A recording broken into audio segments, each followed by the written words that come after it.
The champagne glass shatters against marble. Renzo's hands freeze mid-air, the stem still clutched between his fingers as amber liquid spreads across the white tablecloth like a bad omen. Around him, the rooftop restaurant hums with oblivious chatter.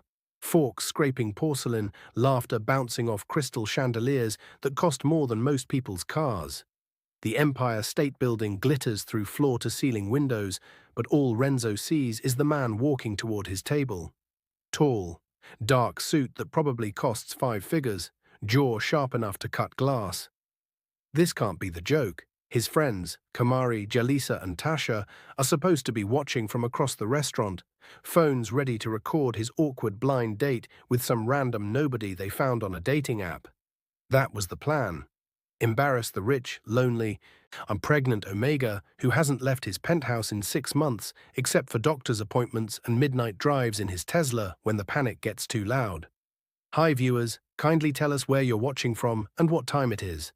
But the man approaching doesn't look like a nobody. He moves like he owns the building. Maybe the whole block. His shoes, Italian leather, definitely Ferragamo, don't make a sound against the hardwood, but Renzo feels each step in his chest. The Omega instinct kicks in hard, that biological wire in his brain that screams alpha before his conscious mind catches up. His hand drops to his stomach, protective, the bump barely visible under his oversized cashmere sweater, but impossible to ignore. The stranger stops at his table. Renzo Calloway? His voice is smooth whiskey and smoke. Renzo's throat goes dry. But that's me. Sebastian. No last name. Just Sebastian, like that explains everything. It explains nothing. Sebastian sits without asking, and the waiter appears instantly, like he's been hovering just for this moment. They exchange a glance, some silent communication Renzo isn't part of, and the waiter vanishes. The temperature drops 10 degrees, or maybe that's just Renzo's hormones doing backflips, because Sebastian is staring at him with eyes so dark they look black in the candlelight. Your friends have a weird sense of humor, Sebastian says. Renzo's stomach flips. You know about that? I know everything about tonight. Sebastian leans back, one arm draped over the chair like a king on a throne. They called my assistant 3 days ago, said they had a lonely friend who needed cheering up. Offered me $2,000 to show up and pretend to be interested. The words hit like a slap. $2,000. His friends paid this man to pity date him. Renzo's face burns. He should leave, should grab his Tom Ford coat from the rack and walk straight out, call his driver, go back to his penthouse and never speak to Kamari again. But his legs won't move. The baby shifts inside him, a flutter against his ribs, and Sebastian's eyes drop to where Renzo's hand rests on his stomach. I didn't take their money, Sebastian adds quietly. Why not? Because I wanted to meet you. Sebastian flags down a waiter with 2 fingers. And because anyone willing to pay a stranger $2,000 to make their friend smile probably doesn't understand what their friend actually needs. Renzo swallows hard. And what do I need? Sebastian's smile doesn't reach his eyes. That's what I'm here to find out. A different waiter arrives, older, silver hair, moving with military precision. He sets down 2 glasses of sparkling water without being asked, then leans close to Sebastian's ear and whispers something Renzo can't hear. Sebastian's jaw tightens, just for a second. Then it's gone, smoothed over like it never happened. Problem? Renzo asks. Nothing that can't wait. Sebastian raises his glass. To terrible friends with good intentions. Renzo doesn't drink. He watches Sebastian's hand instead, the way his fingers curl around the glass, steady and sure, no ring on the 4th finger, but a thin white scar across his knuckles that looks like it hurt. A lot. The kind of scar you don't get from paperwork or golf games. Across the restaurant, Renzo spots Kamari's phone peeking over a menu. Recording. Of course they're recording. They're watching, Renzo mutters. Sebastian doesn't turn around. Let them. This doesn't bother you, being part of their stupid prank. I've been part of worse. Sebastian sets his glass down, untouched. And this isn't a prank anymore. What is it then? Before Sebastian can answer, the air changes. It's subtle at first, a shift in the restaurant's energy, like everyone collectively holds their breath. Renzo notices the maitre d' moving too quickly toward the entrance, his polite smile stretched too tight. Then he sees the man in the doorway. Shorter than Sebastian. Stocky, expensive suit that doesn't quite fit right, like he bought it yesterday and hasn't grown into it yet. But it's his eyes that make Renzo's skin crawl, cold, calculating. Locked directly on their table, Sebastian's entire body goes still, not tense, not scared, just still, like a predator deciding whether to run or fight. Friend of yours. Renzo tries to keep his voice light, but it cracks on the last word. Sebastian stands slowly, buttoning his jacket with practiced ease. Stay here. What? No. Stay. Here. Sebastian's voice drops to something darker, something that makes every omega instinct in Renzo's body scream obey. Then he walks toward the man in the doorway, and Renzo realizes three things at once. First, the silver-haired waiter isn't a waiter at all. He's moving with Sebastian, hand inside his jacket where normal people don't keep pens. Second, Kamari's phone has disappeared. So has Kamari. So have Jalisa and Tasha. Their table is empty, purses still hanging on chairbacks. Drinks still full. Third, the man in the doorway isn't alone. Two more men flank him now, both built like linebackers, both watching Sebastian with the kind of focus that comes before violence. Renzo's heart hammers against his ribs. The baby kicks once, hard, like even the tiny life inside him can feel the danger thickening the air. Sebastian stops 3 feet from the stocky man. They don't shake hands. Don't speak. Just stand there, locked in some silent conversation Renzo can't translate. Then the stocky man smiles. It's the kind of smile that never reaches the eyes. The kind that makes Renzo want to run, even though his legs are shaking too hard to stand. The man says something, one word, too quiet for Renzo to hear over the blood rushing in his ears, and Sebastian's hand moves. Fast, too fast. One of the linebacker types hits the floor before Renzo even sees the punch. The restaurant erupts into chaos. Screaming fills the restaurant, but Renzo can't move. His hands grip the edge of the table, knuckles white. Watching Sebastian fight like violence is a language he learned before English. The second linebacker swings wide, amateur hour, and Sebastian ducks under it, drives an elbow into the man's ribs with a crack Renzo hears from 20 feet away. The man drops, gasping, clutching his side. The stocky man hasn't moved, just watches with that dead smile, like this is dinner theater. Get up, Sebastian tells the man on the floor. His voice is calm. Too calm, like he's commenting on the weather, not standing over someone who might need an ambulance. You're embarrassing yourself, Marcus. So he has a name. Marcus. Marcus groans. Rolls onto his hands and knees, spits blood onto the polished hardwood. You think you can just... I think you should leave. Sebastian adjusts his cufflinks. Actual cufflinks, gold with some kind of engraving Renzo can't make out from here. Before I stop being polite. This is polite? The maitre d' appears from nowhere, phone pressed to his ear, speaking rapid fire into it while keeping his distance from the fight. Other diners are standing now, some filming on their phones, others fleeing toward the exits. A woman in a Versace dress nearly trips over her own heels, trying to get to the stairs. Kamari is suddenly at Renzo's elbow. We need to go, she hisses, grabbing his arm. Now! Renzo jerks away. Where the hell were you? Bathroom. Renzo, come on. You set this up. The words taste bitter. You paid him to... I paid him to be nice to you, not start a brawl in a 5-star restaurant. Kamari's voice climbs an octave. I don't know who that other guy is, but we need to leave before the cops show up. Renzo looks back at Sebastian.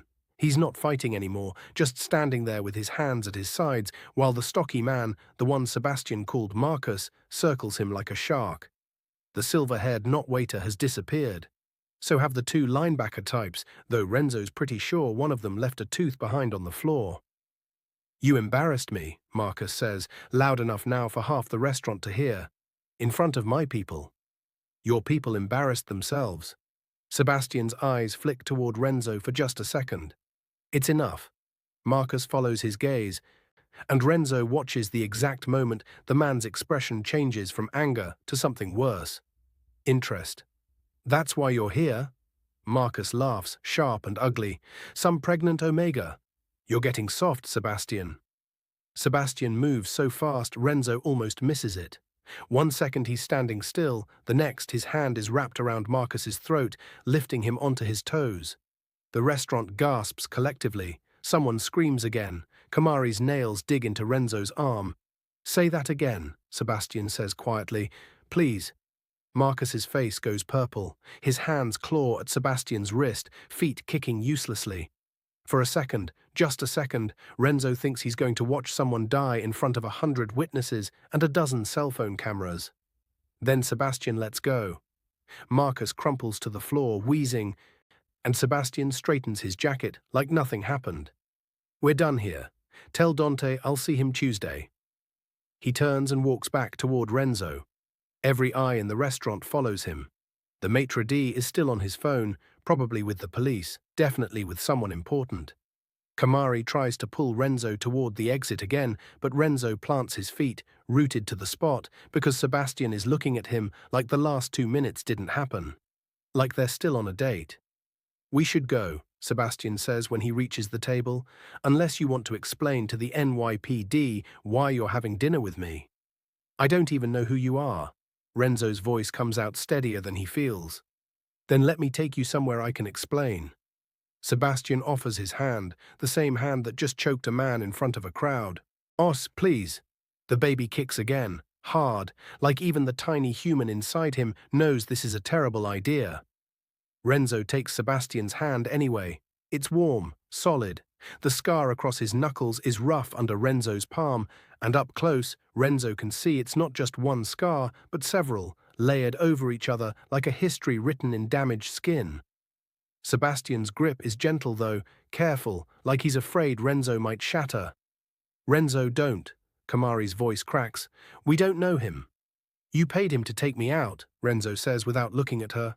Pretty sure that means you vetted him. I paid his assistant. I didn't. This isn't. Kamari trails off, helpless. Please, just come home.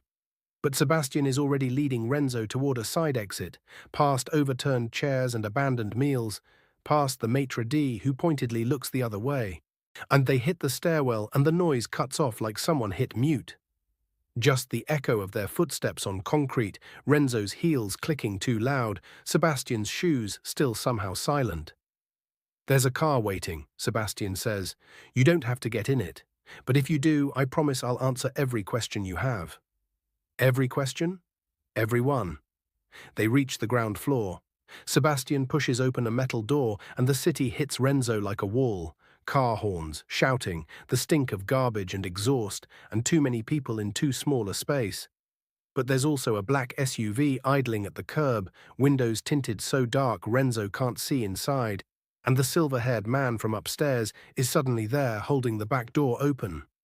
Mr. Calloway, the man says with a slight nod. Renzo stares at him. How do you know my— This is Davis, Sebastian interrupts. He's been with me for 15 years. You're safe with him. Safe feels like a relative term right now.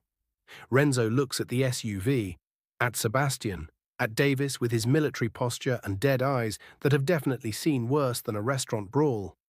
The smart move is to call his own driver, go home, block Kamari's number, and pretend this night never happened. But Renzo stopped making smart moves 6 months ago when he decided to keep the baby. When he decided to stop hiding behind his trust fund and designer sunglasses and actually try to feel something again. He gets in the car. Sebastian slides in beside him and Davis closes the door with a quiet click that sounds too much like a trap snapping shut. The interior smells like leather and something else. Cologne maybe. Or just money. The kind of smell that lives in country clubs and private jets. The car starts moving before Renzo can change his mind. Where are we going? His voice sounds small in the enclosed space. Somewhere we can talk without cameras. Sebastian pulls out his phone, types something one-handed. And where Marcus won't follow. Who is Marcus? Someone who used to work for me. Doing what? Sebastian's thumb hovers over his phone screen. Things I'm not proud of. The city blurs past the tinted windows, lights and shadows, people living their normal lives, completely unaware that Renzo's night just went from humiliating prank to something he doesn't have words for yet. His hand drops to his stomach again, unconscious, protective. Sebastian notices. He notices everything. How far along? He asks quietly. I'm in 7 months. Boy or girl? I don't know. Didn't want to find out. Renzo swallows hard. The father isn't involved. His loss. Sebastian says it like a fact, not a comfort. Then his phone buzzes and his whole face changes. Jaw tight, eyes hard, every soft edge disappearing in a heartbeat. He reads whatever message just came through twice before putting the phone away. Problem? Renzo echoes his own question from the restaurant. Marcus is more persistent than I thought. Sebastian leans forward, taps the divider between them and Davis. Change of plans. Take us to the penthouse. Davis's voice comes through a speaker. Sir, if Marcus knows about... He already knows. That's the problem. The car takes a hard left, tires squealing, and Renzo grabs the door handle to steady himself. What does that mean? What does he know? Sebastian looks at him then. Really looks at him, not the polite date version from the restaurant, but something rawer, more honest. And Renzo sees fear there, actual fear in the eyes of a man who just choked someone in public and didn't break a sweat. It means, Sebastian says slowly, that I just made you the most dangerous person in New York to be seen with. The car accelerates. The penthouse elevator doesn't have buttons. Renzo notices this immediately because he's spent his whole life around wealth. The real kind, old money kind, the type that doesn't need to show off. But this elevator is different. Davis swipes a keycard and the doors close on their own, and Renzo's stomach drops as they shoot upward fast enough to make his ears pop. Sebastian stands beside him, close enough that Renzo can feel body heat through the layers of expensive fabric between them. His cologne is subtle, cedar and something darker, maybe tobacco. Not the aggressive kind rich men wear to clubs, the kind that lingers. You live here? Renzo asks, just to fill the silence. One of the places I live. Sebastian's reflection in the polished doors looks tired. This one's the safest. Safe from what? The elevator dings before Sebastian can answer. The doors open onto a space that makes Renzo's penthouse look like a studio apartment. Floor-to-ceiling windows wrap around 3 walls, offering a view of Manhattan that probably costs more per month than most people make in a year. The furniture is minimal, modern, clean lines, black leather and chrome. Art on the walls that Renzo recognizes from auction catalogs, and a Basquiat over the fireplace that has to be an original. Davis enters first, hand inside his jacket again. He does a sweep of the space while Sebastian keeps Renzo in the elevator, body angled like a shield. After 30 seconds, Davis nods and Sebastian relaxes. All clear. They step into the penthouse and the elevator doors close behind them with a finality that makes Renzo's pulse spike. This was stupid. Coming here was stupid. He doesn't know this man, doesn't know what kind of world he just walked into. But then Sebastian shrugs off his jacket, the one that probably costs more than Renzo's monthly car payment, and drapes it over a chair with zero care. And there's something about that casual gesture that makes him seem almost normal. Drink? Sebastian asks, already heading toward a bar built into the wall. Oh, I'm pregnant. Water then. Davis, check the perimeter. Davis disappears down a hallway without a word. Renzo stands awkwardly in the middle of the room, suddenly aware of how out of place he looks.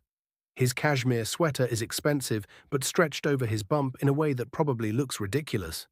His jeans, designer, tailored, bought before his body decided to betray him, don't quite fit anymore. He should have worn something better. Should have known somehow that tonight would turn into this. Sebastian returns with 2 glasses of sparkling water, ice clinking. Hands one to Renzo. Sit, please. Renzo sits on the leather couch because his feet hurt and his back hurts, and everything hurts when you're 7 months pregnant and running on adrenaline. The couch is obscenely comfortable. He sinks into it, takes a sip of water, and watches Sebastian pace in front of the windows like a caged animal. You want to know who I am, Sebastian says. Not a question. That would be nice. Sebastian stops pacing, turns to face him.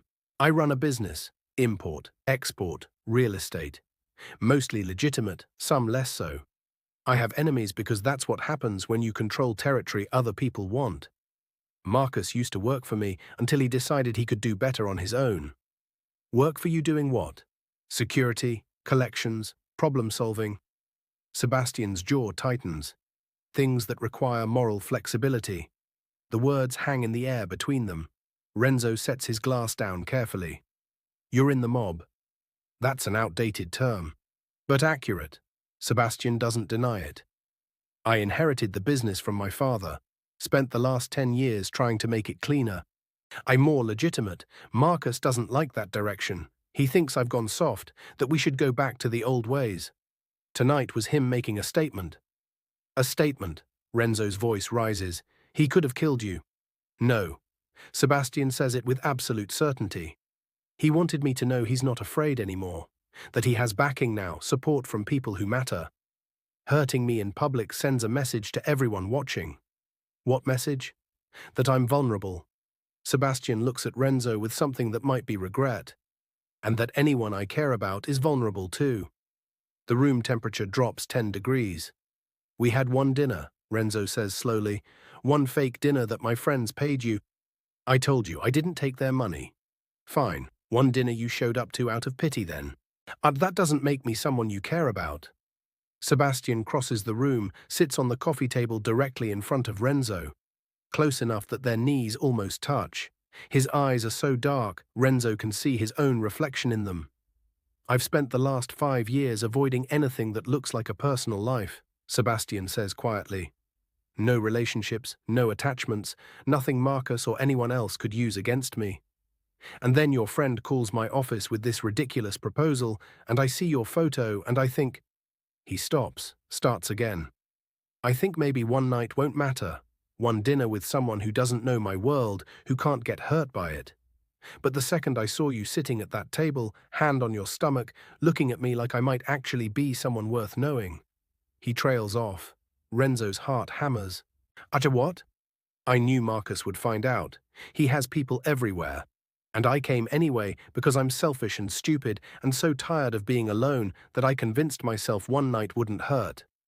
The confession sits between them like a bomb. This is insane, Renzo whispers. We don't even know each other. I know you're an Omega carrying a baby alone. I know your friends love you enough to orchestrate an elaborate date because they're worried. I know you've been hiding from something. Maybe grief, maybe fear, maybe both. Sebastian's voice drops lower, and I know that when you looked at me in that restaurant, before everything went wrong, you felt it too. Renzo wants to deny it, should deny it, but his body is wired on Omega biology that recognizes something in Sebastian, some alpha quality that bypasses logic and goes straight to instinct. And the part of him that spent 7 months convinced he'd raise this baby alone suddenly rebels against the idea. What happens now? Renzo asks. Now I keep you safe until Marcus gets bored or makes a mistake. And if he doesn't? Sebastian's smile is sharp edges and old scars. Then I deal with him the way I should have dealt with him a year ago. Before Renzo can ask what that means, Davis reappears in the doorway. Sir, we have a problem. Sebastian stands immediately. What kind? Marcus's crew just hit Mr. Calloway's penthouse. They knew he wasn't there, but they left a message. The air leaves Renzo's lungs in a rush. What kind of message? Davis looks at Sebastian like he's asking permission to answer. Sebastian nods once, tight. They took your photo albums, Davis says. The ones on your living room shelf. I left everything else untouched. Photo albums. The only things in Renzo's entire penthouse that actually matter. His parents, his sister, the life he had before the accident that took them all and left him alone with blood money he'd give back in a heartbeat if it meant one more conversation with his mom. Renzo stands too fast. The room tilts, black spots dancing at the edges of his vision, and Sebastian's hand is immediately on his elbow steadying him. Sit down. You need to sit down before you pass out. Sebastian guides him back to the couch with surprising gentleness. Davis, get Dr. Chen on the phone. I don't need a doctor. Renzo's voice cracks. I need you to explain why some mob enforcer just broke into my home and stole the only things I have left of my family. Because Marcus knows they matter to you. Sebastian crouches in front of him, eye level now. And he wants me to know that if I don't back off, you're the price I pay. The baby kicks hard against Renzo's ribs. This is insane, Renzo repeats, but it sounds weaker now. I should call the police. And tell them what? That you went on a date with a known criminal and now his rival is targeting you. They'll investigate, find nothing, and Marcus will know you're not protected. Sebastian's hand covers Renzo's where it rests on his stomach. Let me handle this. By doing what? Sebastian's expression goes cold. Oh, by reminding Marcus why he used to be afraid of me. The car screams through Manhattan at speeds that should be illegal. Renzo clutches the door handle, watching streetlights blur into ribbons of gold.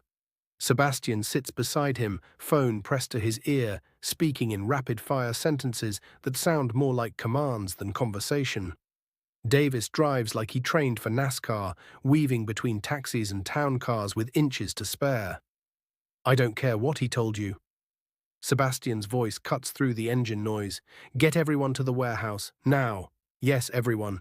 If they're breathing and loyal, I want them there in 20 minutes. He ends the call without waiting for a response. Renzo forces words past the fear lodged in his throat. Where are we going? To get your albums back. You know where they are. Marcus isn't creative. And he'll take them to the same place he takes everything he steals from me, a warehouse in Red Hook where he thinks I won't make a scene. Sebastian's smile is all teeth. He's wrong. The car takes a corner too fast. Renzo's stomach lurches, but it's not from the motion. It's the casual way Sebastian talks about violence, like it's just another Tuesday night activity. Steal back some photo albums, maybe break some bones, home by midnight. I shouldn't be here, Renzo says. You should drop me at a hotel or… Marcus knows what you look like now, knows your name, your address, probably your whole life story by now because he's had people digging while we've been driving. Sebastian looks at him, eyes hard in the passing streetlights. A hotel won't protect you. I can. By starting a war. The war already started, tonight at the restaurant, when Marcus decided to make a move in public. Sebastian's phone buzzes again, but he ignores it. I'm just deciding how it ends.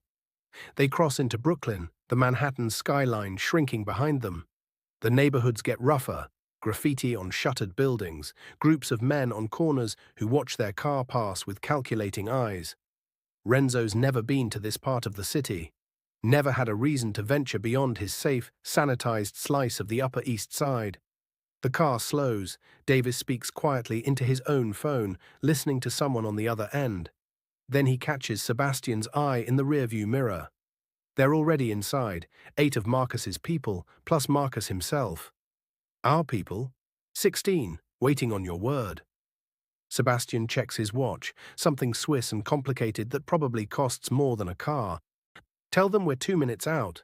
No one moves until I'm inside. The warehouse looms ahead, a hulking brick structure squatting between abandoned lots. Every window is either broken or boarded up. The only light comes from a single bulb over a side door that flickers like it's about to give up completely. Davis parks half a block away, kills the engine. The sudden silence makes Renzo's ears ring. You stay in the car, Sebastian says, already opening his door. Absolutely not. The words surprise Renzo as much as they surprise Sebastian. Those are my photo albums, my family. If you're going in there, I'm coming with you. Renzo, don't. Renzo unbuckles his seatbelt, one hand braced on his stomach. Don't tell me to sit here like some helpless omega while you risk your life for my stuff. Either we both go or we both leave. Sebastian stares at him for a long moment. Then, unexpectedly, he laughs, short and rough, but genuine. You're either very brave or very stupid. Probably both. Fine, but you stay behind me at all times. You see a gun, you run. You hear gunshots, you run. You so much as smell danger, you run back to this car and let Davis get you somewhere safe. Understood? Renzo nods, not trusting his voice. They get out of the car. The night air is cold, carrying the stink of the East River and something chemical that burns Renzo's nose. His designer shoes weren't made for broken pavement, and he picks his way carefully over chunks of concrete and weeds growing through cracks. Sebastian moves like a shadow. 2 men materialize from the darkness, both big, both armed, both nodding at Sebastian like soldiers greeting a general. More appear as they approach the warehouse, forming a loose perimeter around the building. Renzo counts 12 before losing track. They all wear the same expression: blank, professional, ready. Marcus inside, Sebastian asks one of them. Second floor, got your albums laid out like trophies, boss. Says he'll burn them if you don't meet his terms. Sebastian's jaw works. His terms. He wants you to hand over the Brooklyn operations, all of them. Says if you do it clean, no one else gets hurt. And if I don't? The man shifts uncomfortably. He's got gasoline up there. Made sure we could all see it through the windows. Renzo's stomach drops, his family's faces, his mother's handwriting on the back of Polaroids, on his sister's first birthday party, all of it about to go up in flames because some criminal thinks it's an acceptable negotiation tactic. Sebastian notices Renzo's expression. His hand finds the small of Renzo's back, steadying. He won't burn them, Sebastian says quietly. Not until he's sure I'm not coming. That's the whole point. Leverage only works if there's time to use it. And if you're wrong, I'm not. Sebastian turns to the armed man. Positions. I want eyes on every exit. Marcus doesn't leave this building unless it's in handcuffs or a body bag. Clear. Crystal, boss. The men disperse. Davis appears at Sebastian's other side, holding something that makes Renzo's blood run cold. A gun, matte black, barrel pointed carefully at the ground. Sir. Davis offers it handle first. Sebastian takes it, checks something on the side, then tucks it into his waistband at the small of his back. The motion is so practiced, so casual, that Renzo realizes this isn't Sebastian's first time doing this. Maybe not even his 100th. How often do you... Renzo can't finish the question. Less than I used to. Sebastian looks at him. If this goes bad, if something happens, Davis will get you out. Don't argue, don't hesitate, just go. Promise me. Renzo's throat closes up. Promise. They approach the side door. It's unlocked, swinging open with a rusty creak that echoes through the empty space beyond. Inside, the warehouse is a skeleton, exposed rafters, concrete floors stained with decades of who knows what, machinery left to rust when whatever business operated here finally gave up and fled. Stairs lead up to a second-floor office space with windows overlooking the main floor. Light spills from one of those windows and Renzo can make out shadows moving inside. 4, maybe 5 people. One of them has to be Marcus. Sebastian starts climbing the stairs. Renzo follows, each step sending a spike of pain through his lower back. The baby is heavy now, pressing on nerves and organs, making everything uncomfortable. But he focuses on Sebastian's back, on matching his careful footsteps, on not thinking about the gun hidden beneath his jacket or the fact that people might die tonight over some old photographs. They reach the landing, the door to the office is open, light spilling out, and Renzo can hear voices now. Thinks he can just ignore my calls. Marcus. Sebastian's voice cuts through the conversation like a blade. I got your message. The voices stop. Then footsteps. And Marcus appears in the doorway with that same dead smile from the restaurant. Behind him, Renzo can see a metal desk covered in photo albums. His photo albums splayed open like gutted fish. A red gas can sits beside them, cap off, fumes probably already soaking into the pages. Sebastian. Marcus makes it sound like a curse. Brave of you to show up. Stupid, but brave. Give me the albums. Sure, right after you sign over Brooklyn. Marcus produces a folded paper from his jacket pocket. It's all written up nice and legal. Sign it, and your little Omega gets his memories back. Everyone walks away happy. Sebastian doesn't move. You know I can't do that. Can't or won't? Marcus's eyes slide to Renzo, and the weight of that gaze makes Renzo's skin crawl. Seems like you care more about him than your territory. So either the territory means nothing, in which case give it up, or he means nothing, in which case... Marcus picks up a photo album. Holds it over the gas can. Choices, Sebastian. Life is full of them. The album dangles from Marcus's fingers. Renzo can see his mother's face on the open page, frozen in time at some beach vacation, smiling at the camera like the future was something to look forward to. Sebastian's hand drifts to the small of his back. Everything happens at once. Marcus drops the album, Sebastian's hand moves faster than thought, and Renzo's Omega instincts override every rational thought in his head, flooding his system with one absolute certainty: Alpha in danger. He lunges forward without thinking. Sebastian's arm catches him across the chest, hard enough to knock the air from his lungs. I holding him back with one arm while his other hand levels the gun at Marcus's head. The album hits the edge of the gas can, tips it, and gasoline splashes across the metal desk in a wave that soaks the photos, the paper, everything. Don't. Sebastian's voice is pure ice. Don't move, don't breathe, don't do anything stupid. Marcus freezes with a lighter in his hand, one of those expensive vintage Zippos that probably belonged to someone important before Marcus killed them and took their stuff. His finger rests on the flint wheel, one spark away from burning Renzo's entire history. You pull that trigger, Marcus says carefully. My boys downstairs will hear it. They'll come up here and your Omega dies. You willing to risk that? Your boys downstairs are surrounded by mine. Sebastian doesn't blink. And they know if anything happens to me, not one of them walks out of this building. So the question isn't whether I'm willing to risk it. The question is whether you're willing to die for Brooklyn. The lighter stays exactly where it is, Marcus's thumb frozen on the wheel. Renzo can barely breathe with Sebastian's arm across his chest, can feel the Alpha's heartbeat through the layers of fabric. Steady, controlled, not racing like Renzo's own pulse that's trying to hammer straight out of his ribcage. The baby kicks, agitated, sensing the stress flooding Renzo's system. Let him take the albums, a new voice says. Everyone turns. A woman stands in a doorway Renzo hadn't noticed before, tall and elegant in a way that makes boardrooms and battlefields look equally comfortable. Her hair is steel grey. I pulled into a bun so tight it probably hurts. Pearls at her throat that cost more than Renzo's car. Marcus's face goes pale. Mother, did I raise you to be this stupid? The woman, Marcus's mother apparently, steps into the room with heels that click like gunshots on concrete. You steal from Sebastian Calloway. You threaten his Omega. You think the families will stand behind you after this kind of amateur hour nonsense? He's abandoning the old ways. He's evolving. She says it like Marcus is a particularly slow child, something you clearly haven't learned to do. Her eyes shift to Sebastian, softening fractionally. My apologies, Mr. Calloway. My son forgets himself. Sebastian's gun doesn't move. Your son broke into a private residence and stole property belonging to someone under my protection. That's not forgetting himself. That's a declaration of war, which I'm rescinding on his behalf. She plucks the lighter from Marcus's hand with 2 fingers, like it might bite. The albums are yours. Marcus will personally deliver them to your penthouse tomorrow, along with a formal apology.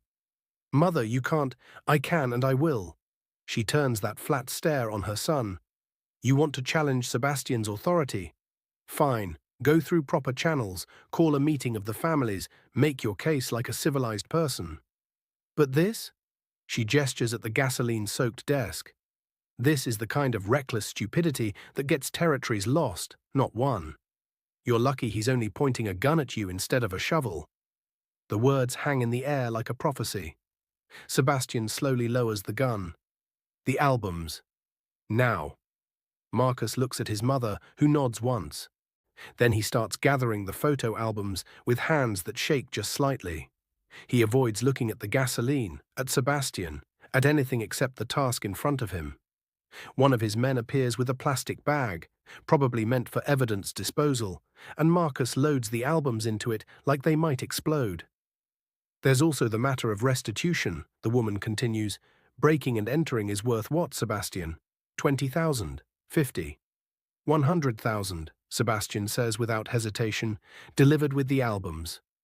Cash. Marcus's face goes red. That's more than fair, his mother finishes, considering he could have asked for your life.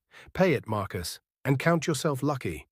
She walks past Sebastian and Renzo like they're furniture, heels clicking toward the stairs. At the doorway she pauses. A word of advice, mister. I'm Calloway. When they're pregnant, their instincts override everything else. Next time you pull a gun on someone, make sure your Omega is somewhere he can't get hurt trying to protect you. She disappears down the stairs, leaving her words echoing in the empty warehouse. Marcus shoves the bag of albums at Sebastian. Tomorrow, the money, and then we're even. We'll never be even. Sebastian takes the bag, passes it to Renzo without looking away from Marcus. But if you stay out of my territory and away from him, I'll let you keep breathing. That's the best deal you're getting tonight. Marcus doesn't respond. Just backs toward a different doorway, his men appearing to flank him, all of them moving quickly like they can't get out fast enough. Within 30 seconds, the office is empty except for Sebastian, Renzo, and Davis, who has apparently been standing in the shadows the entire time with his own gun drawn. Renzo looks down at the bag in his hands. His family stares up at him through clear plastic. Faces he thought he'd never see again. His mother's laugh, frozen mid-sound, his father's stern expression at Christmas dinner, his sister blowing out candles on her 10th birthday. The gasoline smell makes his eyes water. They're ruined, Renzo whispers. We'll get them cleaned, professionally. Sebastian's hand finds his shoulder, squeezes once. They'll be okay. You almost died. For photo albums. No. Sebastian turns Renzo to face him, both hands on his shoulders now. I almost died for you. The albums were just an excuse to do what I've been wanting to do for months anyway. What? Make Marcus afraid again. Sebastian's smile is sharp and cold and nothing like the man who sat across from Renzo at dinner. He's been pushing boundaries, testing limits, seeing how far he can go before I push back. Now he knows. Touch what's mine, and I burn your whole world down. The possessiveness in those words should bother Renzo. Should trigger every independent instinct he's spent his adult life cultivating. But his omega biology hears mine, and something in his chest settles, purring with satisfaction that makes zero logical sense. I'm not yours, Renzo says, but it comes out weak. Not yet. Sebastian drops his hands, steps back. Davis, get the car. We're leaving before someone decides to be a hero and call the actual cops. They descend the stairs carefully, Renzo clutching the bag like a life preserver.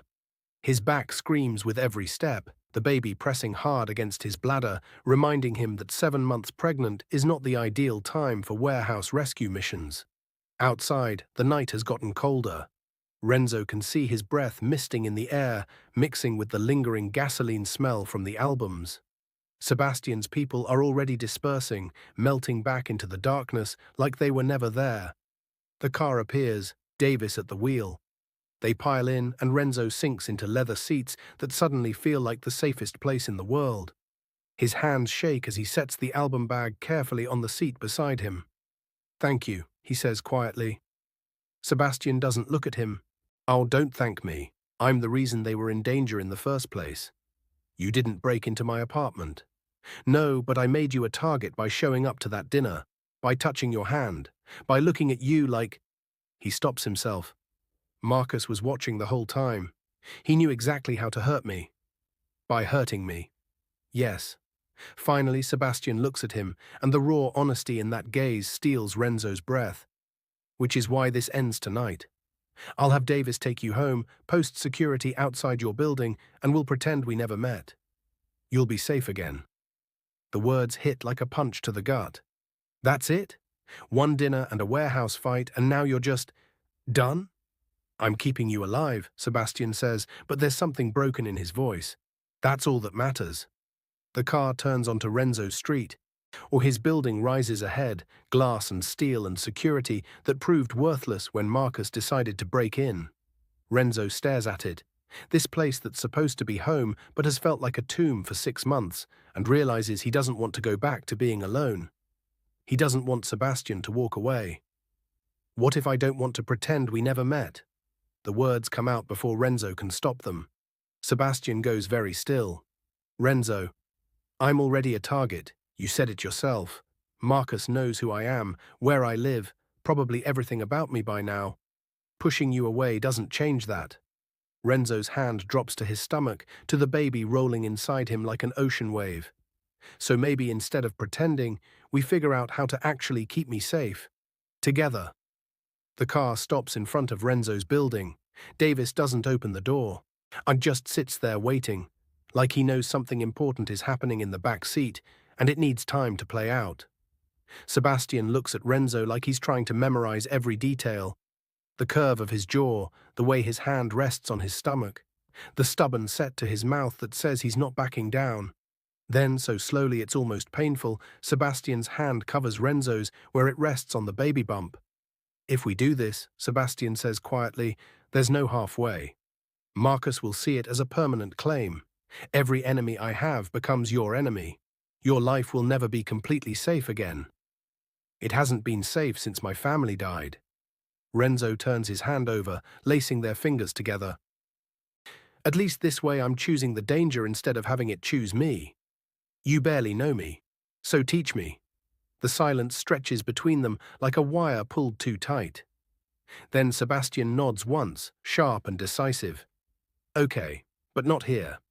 Tonight we pack whatever you need, and you stay at my place until I can secure your building properly. He looks at Davis. Call Chen, tell her we're coming and to bring everything for a full medical check. Medical check? Renzo's stomach clenches. I'm fine.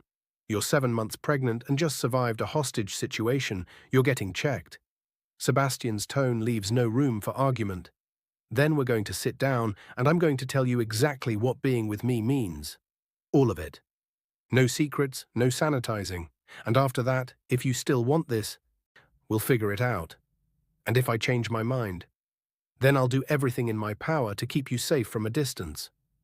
Sebastian squeezes Renzo's hand once before letting go. But I hope you don't. The needle pierces skin and Renzo flinches. Dr. Chen doesn't look up from the blood draw, her hand steady as she fills the third vial. She's younger than Renzo expected, maybe 40, with reading glasses perched on her nose and the kind of calm that comes from seeing everything twice. Her medical bag sits open on Sebastian's coffee table, instruments gleaming under the penthouse lights like tiny weapons. Almost done, she murmurs. Sebastian paces by the windows, phone pressed to his ear, speaking too quietly for Renzo to hear. He's been on calls since they arrived an hour ago, arranging security, moving money, doing whatever crime bosses do when their world shifts. His jacket is gone, shirt sleeves rolled up, and Renzo can see more scars on his forearms. Old ones, faded to white lines against tan skin. Dr. Chen removes the needle, presses gauze to Renzo's arm. Hold that. Renzo holds it, watches her label the vials with practiced efficiency. What are you testing for? Everything. Stress hormones, blood sugar, signs of early labor.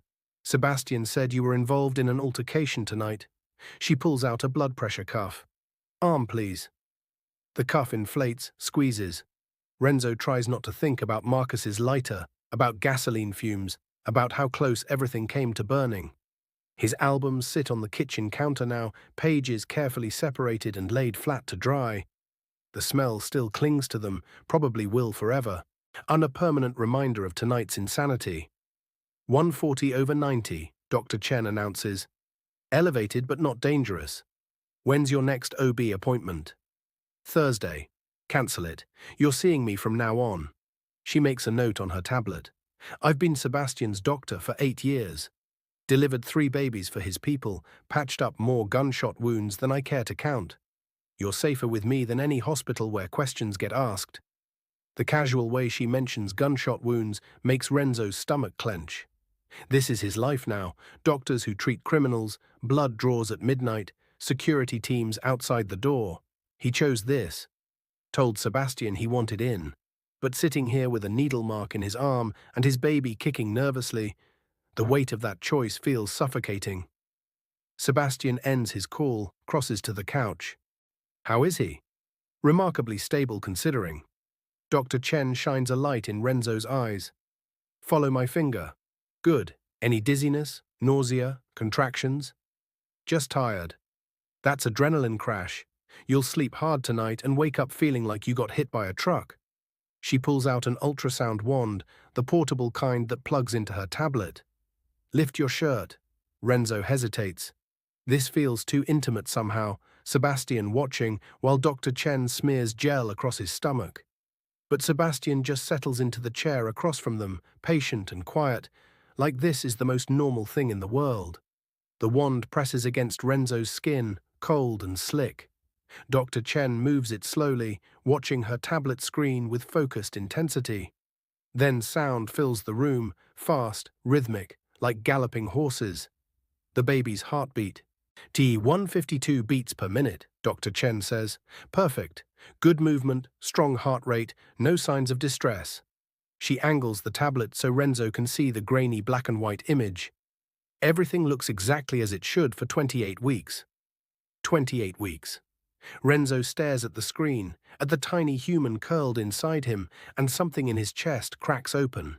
He's been so focused on surviving, the grief, the loneliness, the terror of raising a baby alone, that he forgot to actually look forward to it, to want it, to feel anything beyond numb acceptance. But watching that heartbeat flicker on screen, knowing he just dragged this innocent life through a warehouse standoff, Renzo feels it all crash over him at once. Fear, joy, fierce protective rage at anyone who might threaten this. Sebastian's hand finds his shoulder. "You okay?" Renzo can't speak, just nods while tears burn behind his eyes, refusing to fall because he's cried enough for one lifetime and he's tired of being the broken omega everyone pities. Dr. Chen wipes the gel away, pulls his shirt down with professional efficiency. "You're doing great. Baby's doing great. But I want you on modified bed rest for the next week. No stress, no running around warehouses, no anything that spikes your blood pressure. Understood?" "Understood," Sebastian answers before Renzo can. "I'm talking to him, not you." Dr. Chen levels a flat stare at Sebastian. "You can't order him around just because he's your omega." "He's not." Sebastian stops himself. "We're not. It's complicated." "It always is with you." She packs up her equipment, snaps the bag closed. "I'll have the blood work back in 24 hours. And if anything looks concerning, I'll call. Otherwise, I'll see you next week for a full checkup." She looks at Renzo. "Take care of yourself. And him." She jerks her chin towards Sebastian. He forgets he's not invincible. She leaves through a private elevator Renzo didn't know existed until tonight. Apparently, this penthouse has 3 exits, all monitored, all secure. Sebastian walks her to the elevator, speaks too quietly for Renzo to hear, then returns to find Renzo still sitting on the couch, staring at his hands. "You should sleep," Sebastian says. "I should go home. Your home has a broken lock and probably Marcus's fingerprints all over your stuff. You're staying here until I can secure it properly." Sebastian sits on the coffee table, close enough that their knees touch. Guest room is down the hall. Private bathroom. I'd walk-in closet, views of the park. Davis already moved your overnight bag there. "When did I pack an overnight bag?" "You didn't. I had people collect things from your place while we were at the warehouse. Clothes, toiletries, your laptop, anything you might need for a few days." The presumption should annoy Renzo. Instead, it just makes him tired. "You think of everything." "I try." Sebastian's phone buzzes again, but he ignores it. "We need to talk. About what happens next, about what you're signing up for. But if you're too exhausted, it can wait until morning." Renzo thinks about his empty penthouse, about climbing into cold sheets alone, about waking up at 3 a.m. with panic attacks that leave him gasping and reaching for people who aren't there anymore. Then he thinks about this space. Warm, safe, Sebastian just down the hall. Tell me now," Renzo says, "before I lose my nerve." Sebastian nods slowly. He gets up, walks to the bar, pours himself 2 fingers of something amber. Doesn't drink it, though. Just holds the glass like he needs something to do with his hands. "My father ran this organization for 30 years before he died. Built it from street-level protection rackets into a legitimate business empire worth hundreds of millions. Restaurants, real estate, shipping companies, all legal on paper, all funded by money that wasn't." Sebastian stares into his glass. "He wanted me to take over, continue the legacy, keep the family strong. So I did. And for 10 years I've been trying to clean it up, make it sustainable, get out of the parts of the business that keep me up at night." "Parts like what?" "Drugs, human trafficking. Anything that hurts people who can't fight back." Sebastian's jaw tightens. "My father didn't care. Profit was profit. But I watched that poison destroy neighborhoods, families, lives. So I cut those operations, pushed us toward legitimate business, and made a lot of enemies doing it. Like Marcus. Marcus is just the loudest one. There are others, people who think I'm weak, that I've lost the ruthlessness needed to run this world. They're testing me, seeing if I'll break, if I'll go back to the old ways, or if they can take what's mine. Sebastian finally looks at Renzo. And now they know about you. Which means you're a test too. The words settle between them like stones. What kind of test? Renzo asks quietly. The kind where they hurt you to see if I react. If I do, it proves I care, which makes you a permanent target. If I don't, and it proves I'm weak, and they'll keep pushing until something breaks. Sebastian sets his untouched drink down. Either way, you're in danger as long as you're connected to me. You're trying to scare me away. I'm trying to be honest. But Sebastian's voice cracks on the last word. Because the truth is, I haven't stopped thinking about you since I saw your photo 3 days ago. And when you walked into that restaurant tonight, when you looked at me like I might be someone worth knowing, I forgot every rule I've spent 5 years following. I forgot that people I care about get hurt. I forgot that I can't have normal things. I just wanted... He stops himself. What? Renzo presses. What did you want? One night where I wasn't the Mafia King, where I was just Sebastian. Having dinner with someone who made me laugh. Sebastian's smile is broken glass. Turns out I can't even have that without it turning into a war zone. Renzo stands, crosses the space between them. His stomach brushes against Sebastian's legs, the baby rolling like it can sense the tension. You're not pushing me away. Renzo, I'm 7 months pregnant, alone, and apparently already a target whether I want to be or not. Renzo cups Sebastian's face, forces him to make eye contact. So either you help me survive this, or I figure it out alone. Those are the options. There is no version where we pretend tonight didn't happen and I go back to being safe. Sebastian's hands come up to cover Renzo's wrists. His thumbs brush over Renzo's pulse points, feeling the elevated heartbeat. If I do this, if we do this, I protect you with everything I have, my money, my people, my life. But you have to trust me completely. No secrets, no running off, no trying to handle things yourself. Can you do that? The question hangs in the air. Renzo thinks about his parents, about the accident that took them, about spending 6 months hiding from life because losing people hurt too much. Then he thinks about that heartbeat on Dr. Chen's tablet, about the tiny human depending on him to be brave enough to choose living over just surviving. Yes, Renzo whispers, I can do that. Sebastian pulls Renzo's hands down, kisses both palms. Then you stay here.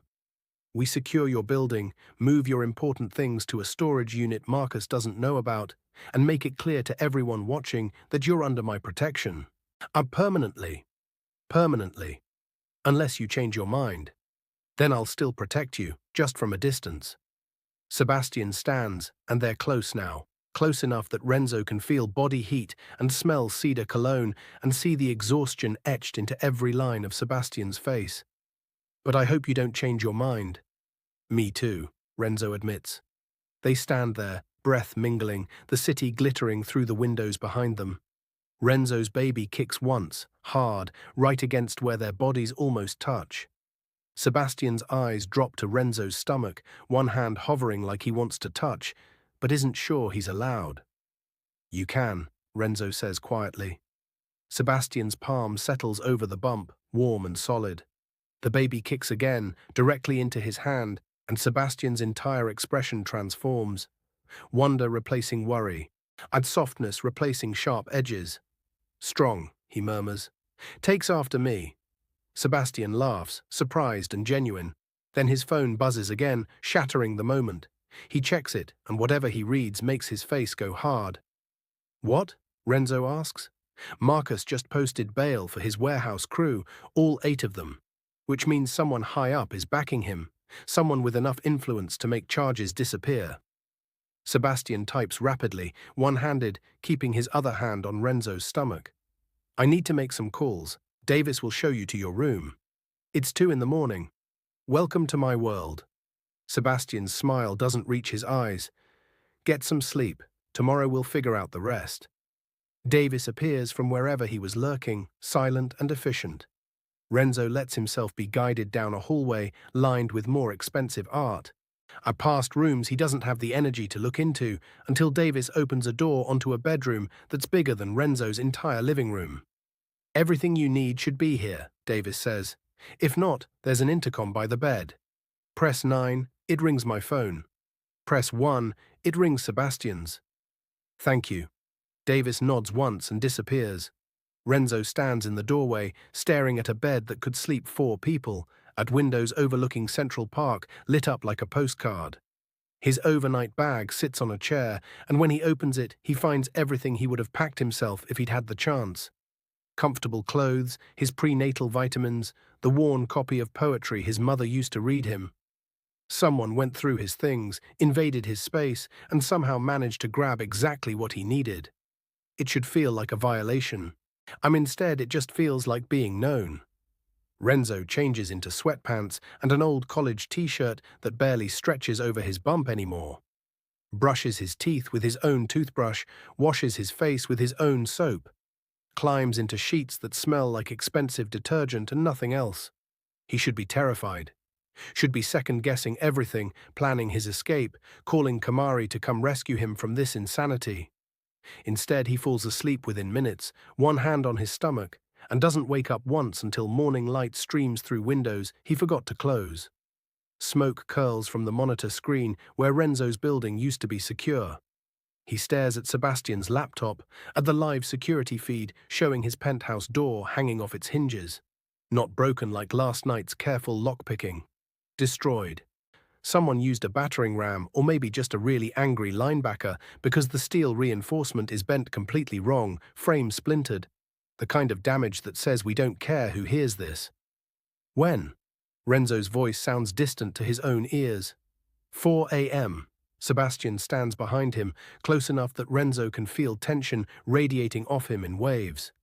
"While you were sleeping here, while I was on the phone making sure Marcus's bail hearing went nowhere." Davis taps a different screen, brings up more footage. "They were inside for 11 minutes, took nothing. Just tore the place apart, looking for something specific." "What?" But Renzo already knows. "Me. You." Sebastian's hands land on Renzo's shoulders, grip tight enough to bruise. "They thought you'd go home, that I'd drop you off and that would be it.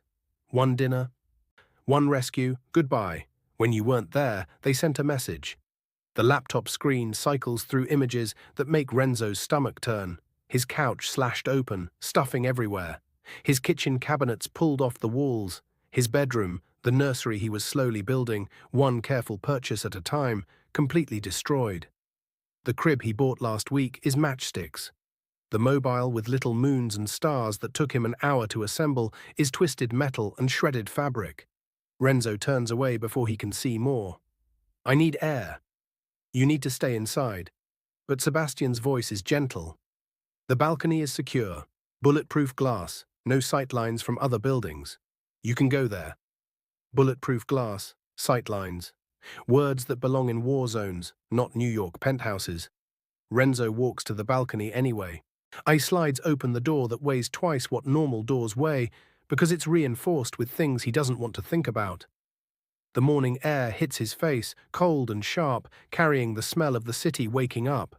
Below, traffic moves like blood through veins. People walk dogs, grab coffee, live their normal lives. Renzo's life will never be normal again. The baby kicks, agitated by his stress. He rubs circles on his stomach, trying to soothe them both.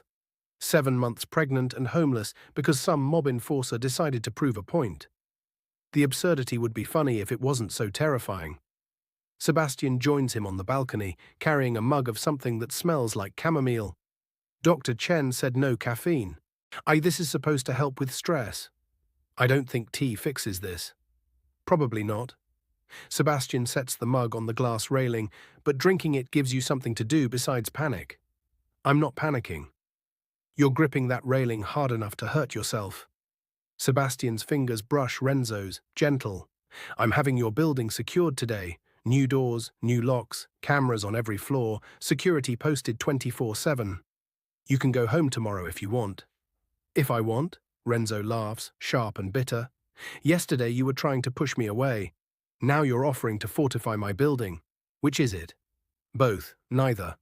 Sebastian runs a hand through his hair, frustrated. I'm trying to give you options that don't include watching Marcus burn your life down because I was selfish enough to show up for dinner. This isn't your fault. It's absolutely my fault. Sebastian's voice rises for the first time since Renzo met him. Everything that happened last night, everything Marcus did, every second you spent terrified in that warehouse, all of it is because I couldn't stay away from you. Because I saw your photo and thought maybe, just this once, I could have something good without it turning into a disaster. The confession hangs between them. Renzo picks up the tea, takes a sip just to have something to do with his hands. It's too hot and tastes like flowers and disappointment. You think I'm something good? I think you're the first person in 5 years who looked at me and saw just a man instead of a walking threat. Sebastian stares out at the city. And I think I ruined that in approximately 6 hours. A phone rings inside. Davis appears in the doorway, holding Sebastian's cell. Sir, it's Detective Morrison. Sebastian's entire body goes rigid. He takes the phone, steps away from Renzo before answering. Morrison, to what do I owe this pleasure? Renzo can't hear the other side of the conversation, but he watches Sebastian's face change. Neutral to concern to something darker that makes Renzo's pulse spike. When? Sebastian asks. Then, how many? Then, I'll be there in 20 minutes. He ends the call. What happened? Renzo asks. Marcus just walked into the police station and filed a complaint against me. Says I threatened him last night, that I'm harassing his family, that he fears for his life. Sebastian's smile is cold, which means he's setting up an alibi. Alibi for what? For whatever he's about to do. Sebastian turns to Davis. Triple security. I want eyes on every approach to this building. If Marcus sneezes in our direction, I want to know about it. Already done, sir. And call Chen. Tell her I want Renzo checked again today. Make sure last night didn't cause any problems we missed. I'm fine, Renzo protests. You're 7 months pregnant and your home just got destroyed by the mob. You're not fine. You're in shock and running on adrenaline. Sebastian's hands cup Renzo's face, forcing eye contact. Let me take care of this. Please. The vulnerability in that last word breaks something in Renzo's chest.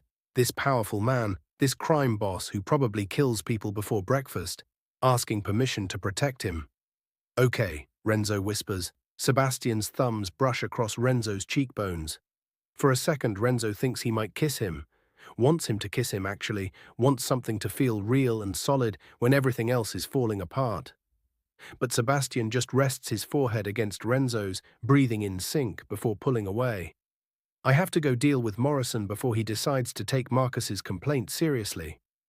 Sebastian heads for the door, grabbing a jacket on the way. Davis stays with you. Don't leave the penthouse, don't answer the door, don't do anything that puts you at risk. I'll be back in 2 hours. And if you're not, Sebastian stops in the doorway. Then Davis will get you somewhere safe, and you'll forget you ever met me. He leaves before Renzo can argue. The penthouse feels too big suddenly, too empty, despite Davis lurking somewhere in the background. Renzo finishes the terrible tea, watches the city move below, and tries to figure out when his life became a crime thriller. His phone buzzes. Kamari's name flashes on the screen, her 5th call this morning. Renzo's been ignoring them all because what is he supposed to say? Sorry, I disappeared with a mob boss. Everything's fine. Don't worry about the death threats. He answers anyway. Oh, thank God. Kamari's voice is pure relief and anger mixed together. Where are you? I've been calling all night. A Jalisa drove by your building and said it looks like a war zone. I'm safe.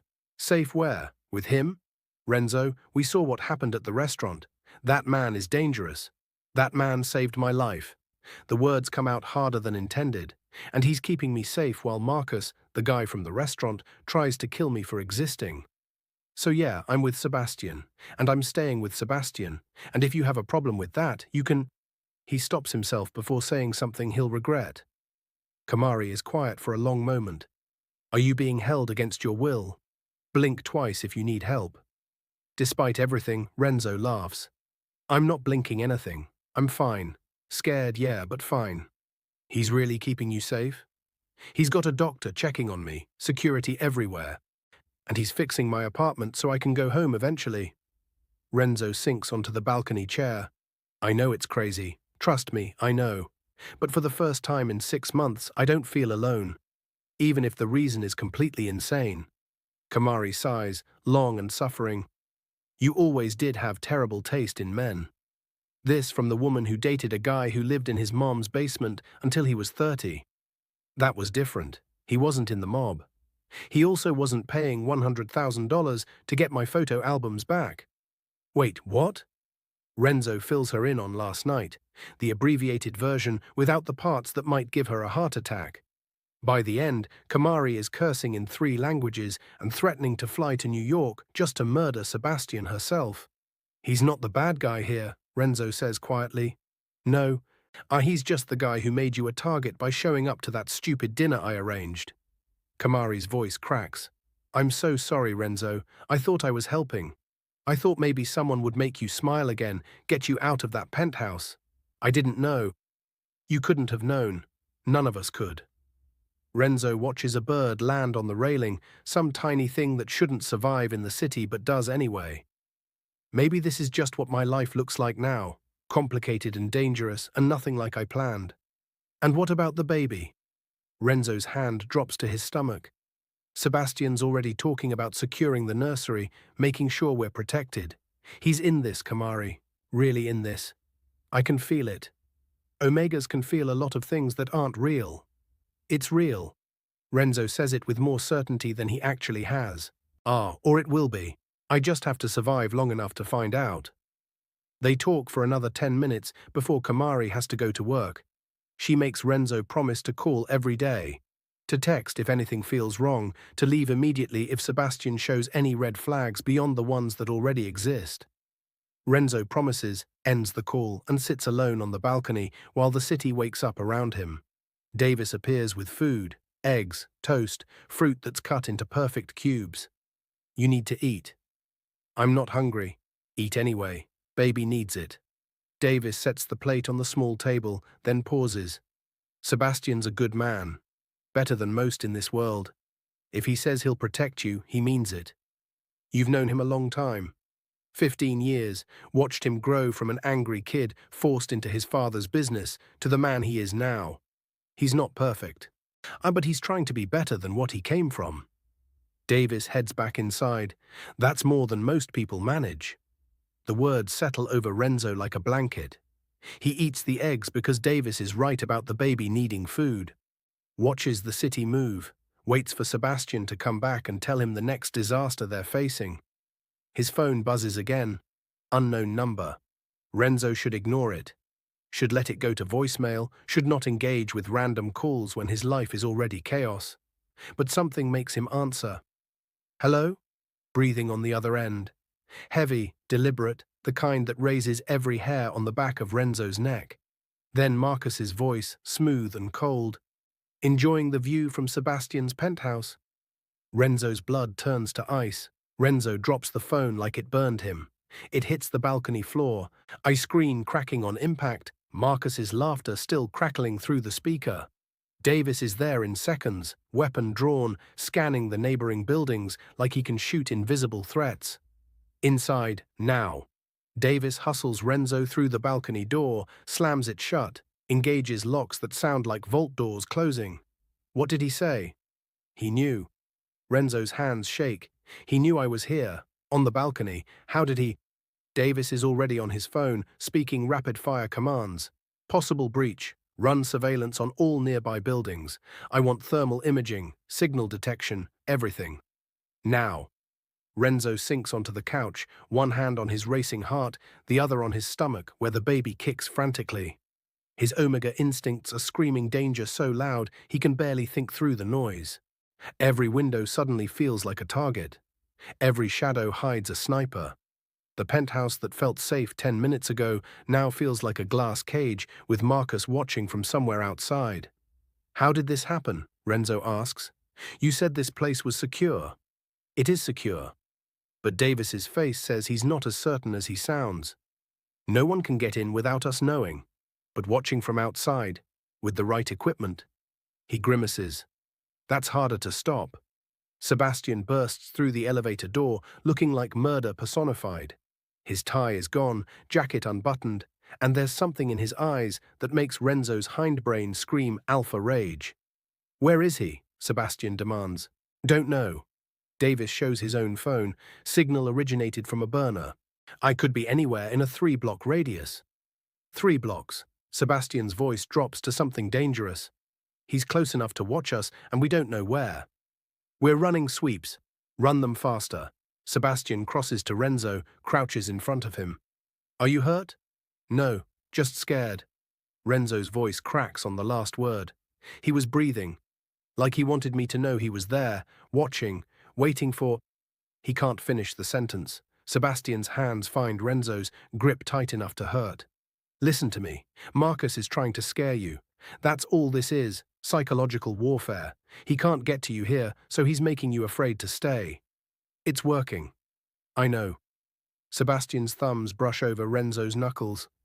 Which is why we're changing tactics. No more playing defense. What does that mean? Sebastian stands. I pulls Davis aside. They speak too quietly for Renzo to hear, but he catches fragments, call in favors, and force his hand. And something about Brooklyn territory that makes Davis's eyebrows climb. Renzo's phone, the cracked one on the floor, buzzes again. Same unknown number. Everyone freezes. Don't answer it, Sebastian says. But Renzo's already reaching for it because sitting here terrified while Marcus plays games feels worse than knowing what he wants. He swipes to answer, hits speaker. Miss me already? Marcus's voice fills the penthouse. I'm touched. What do you want? Renzo keeps his voice steady through sheer force of will. Want? I want Sebastian to understand that he can't just walk away from the family business because he caught feelings for some pregnant Omega. I want him to remember who he is, what he comes from, the blood he's spilled to get where he is. Marcus pauses, but mostly I want him to know that hiding you in his tower doesn't make you safe, it just makes you trapped. Sebastian moves toward the phone, but Renzo holds up a hand, stopping him. You broke into my home, Renzo says, destroyed my things, threatened to burn my family photos, all because Sebastian won't give you what you want. That makes you pathetic, not powerful. The silence stretches so long Renzo thinks Marcus hung up. Then, you have some fire in you. I like that. Sebastian likes that too, I can tell. He's always been drawn to people he thinks need saving. Marcus laughs, cold and empty. But here's what you don't understand, Omega. Sebastian doesn't save people. He collects them, uses them, discards them when they're no longer useful. Ask him about Elena. Ask him what happened to the last person he tried to protect. The name drops between them like a bomb. Sebastian's face goes white. Who's Elena? Renzo asks. Goodbye, Renzo. Tell Sebastian I'll see him soon. Marcus ends the call. The silence that follows is crushing. Renzo stares at Sebastian, watches color slowly return to his face, sees the careful mask slip back into place. Who's Elena? Someone from a long time ago. Sebastian won't meet his eyes. It's not relevant. Marcus thinks it's relevant. Marcus is trying to manipulate you by digging up old wounds that have nothing to do with our situation. Sebastian's voice is ice over steel. Don't let him. But Renzo's Omega instincts are screaming that this matters, that whatever happened with Elena explains the fear in Sebastian's eyes, the reason he spent 5 years avoiding personal connections. Tell me. No. Sebastian, I said no. The words come out harsh enough to make Renzo flinch, then softer. Not because I don't trust you, because I don't want to see you look at me differently once you know. Know what? Sebastian turns away, stares out the bulletproof windows at the city that suddenly feels hostile. That Marcus is right. I collect people I think need saving, and I have a terrible track record of actually keeping them safe. The confession hangs in the air. Davis clears his throat. Sir, we've located 3 possible surveillance points within visual range. Teams are moving to clear them now. How long? 20 minutes. Do it in 10. Sebastian checks his watch. And get the car ready. We're leaving. Leaving where? Renzo asks. Somewhere Marcus won't think to look. Somewhere he doesn't have eyes or ears or leverage. Sebastian finally turns back to face him. Somewhere I should have taken you from the beginning instead of thinking I could handle this from home. I'm not running. Yes, you are. No room for argument in Sebastian's tone. Pack a bag. Clothes for 3 days, anything you can't live without. We leave in 15 minutes. And if I refuse? Then I'll carry you out of here myself, and you can be angry at me from a secure location. Sebastian's expression softens fractionally. Please don't make me do that. My back isn't what it used to be. Despite everything, the fear, the confusion, Marcus's voice still echoing in his head, Renzo almost smiles. Where are we going? My father's hunting lodge, 2 hours north, middle of nowhere. A security system from the Cold War era that somehow still works better than modern tech. Sebastian moves toward the hallway. It's not pretty, but it's defensible. And more importantly, Marcus doesn't know it exists. How is that possible? You said he worked for you for years. He worked for me in the city. The lodge was always family only. My father's final retreat before he died, the one place he could go without bodyguards or business following him. Sebastian's voice roughens. I haven't been there in 3 years. But right now it's the safest place I can think of. Renzo wants to argue, wants to insist they stay and fight, that running only proves Marcus right about Sebastian being weak. But his baby kicks again, frightened by the stress hormones flooding Renzo's system, and he realizes this isn't about pride. It's about survival. 15 minutes, Renzo says. He packs quickly, sweats and t-shirts, his prenatal vitamins, the poetry book. Stares at his reflection in the guest room mirror and barely recognizes the person looking back. 24 hours ago, he was just a lonely Omega being set up on a pity date. Now he's fleeing the city with a mob boss, hunted by a man who won't stop until Sebastian breaks. His phone buzzes. Kamari. I can't talk, Renzo answers. Something's happening. I know, it's all over the news. Kamari's voice is strained. They're saying there was a mob hit in Red Hook last night. Multiple injuries, possible fatalities, and Sebastian's name is attached to it. Renzo's blood runs cold. What? Turn on the news, Channel 4. And Renzo? Kamari pauses. Be careful. Whatever you think you know about him, you might be wrong. She hangs up. Renzo stumbles to the living room, where a massive TV dominates one wall. Finds the remote, turns it on, flips to Channel 4. A reporter stands outside the warehouse from last night, the one where Marcus held Renzo's albums hostage. Yellow police tape everywhere, ambulances, cops moving in and out with evidence bags. Sources say the altercation was gang-related, possibly connected to Sebastian Calloway, alleged leader of... Sebastian appears, shuts the TV off. Don't. They're saying you killed people. Renzo's voice sounds distant. Last night at the warehouse, they're saying what Marcus wants them to say. Sebastian's jaw is granite. He called this in, fed them a story designed to make me look like the aggressor. Now when something happens to him, when he finally pushes too far and I'm forced to respond, it looks like I'm the one starting wars. Did you? Renzo has to ask. Did you kill anyone last night? Sebastian meets his eyes without flinching. No, I pointed a gun at Marcus and his mother talked him down.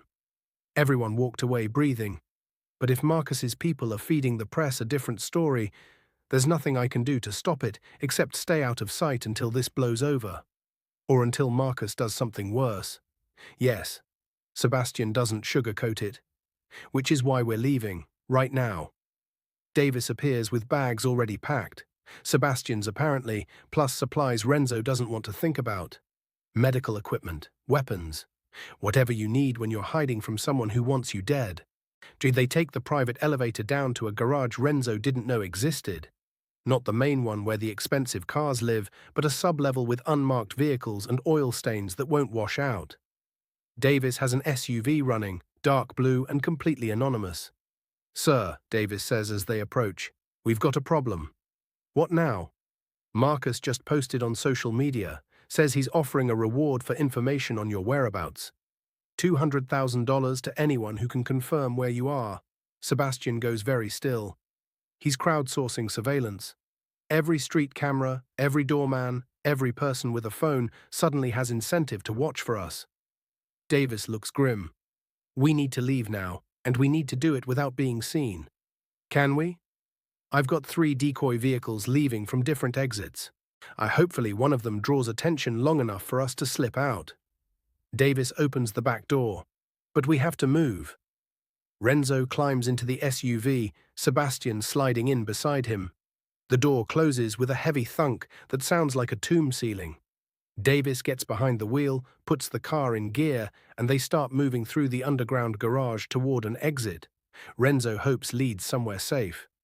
Through the tinted windows, he catches glimpses of the city he knows. Streets he's walked, restaurants he's eaten at, the life he had before everything changed. It feels impossibly far away now, like looking at someone else's memories. Sebastian's hand finds his in the darkness. I'm sorry. For what? All of it, but especially for Elena. Sebastian stares straight ahead. She was my sister, and Marcus killed her 3 years ago to prove a point. I've been hunting him ever since, but he's careful, always one step ahead. Until last night when he finally made a mistake. The words steal Renzo's breath. He killed your sister. Because she told me he was stealing from me, because she was loyal when he wasn't. Because he wanted to hurt me and knew the best way was to take the only family I had left. Sebastian's grip tightens. So when I say I know what it's like to lose everyone you love, I mean it. And when I say I'll protect you, it's not because I think you're helpless.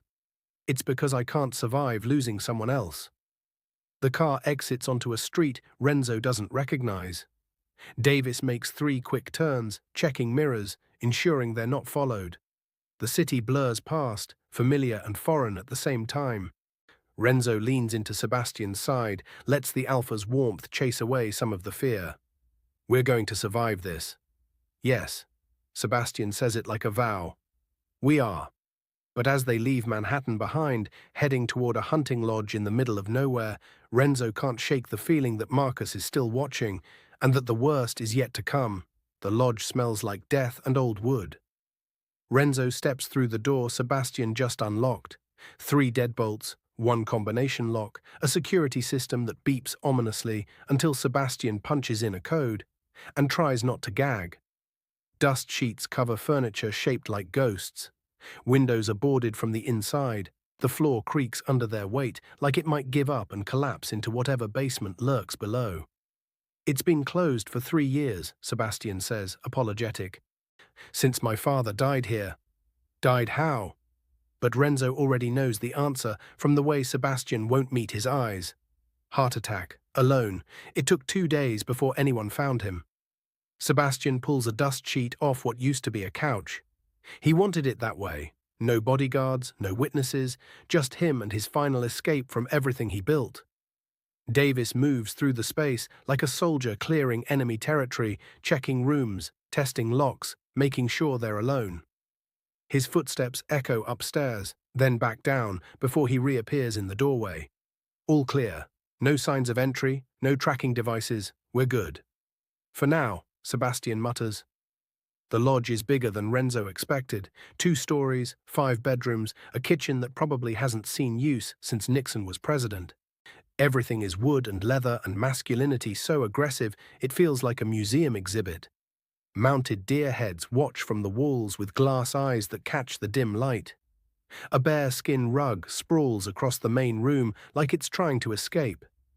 Renzo's baby kicks hard enough to hurt, protesting the stress and travel and general insanity of the last 24 hours. He sinks onto the uncovered couch because his feet hurt, and his back hurts, and everything hurts when you're 7 months pregnant and running for your life. I'll get the generator running, Davis says. Give us heat, hot water, lights. Might take an hour. Do it. Sebastian watches Davis leave, then turns to Renzo with exhaustion written across every line of his face. There's a bedroom upstairs, clean sheets, private bathroom. You should rest. I should help. You should rest, Sebastian repeats, gentler now. Dr. Chen texted, your blood pressure is still elevated. Stress isn't good for the baby.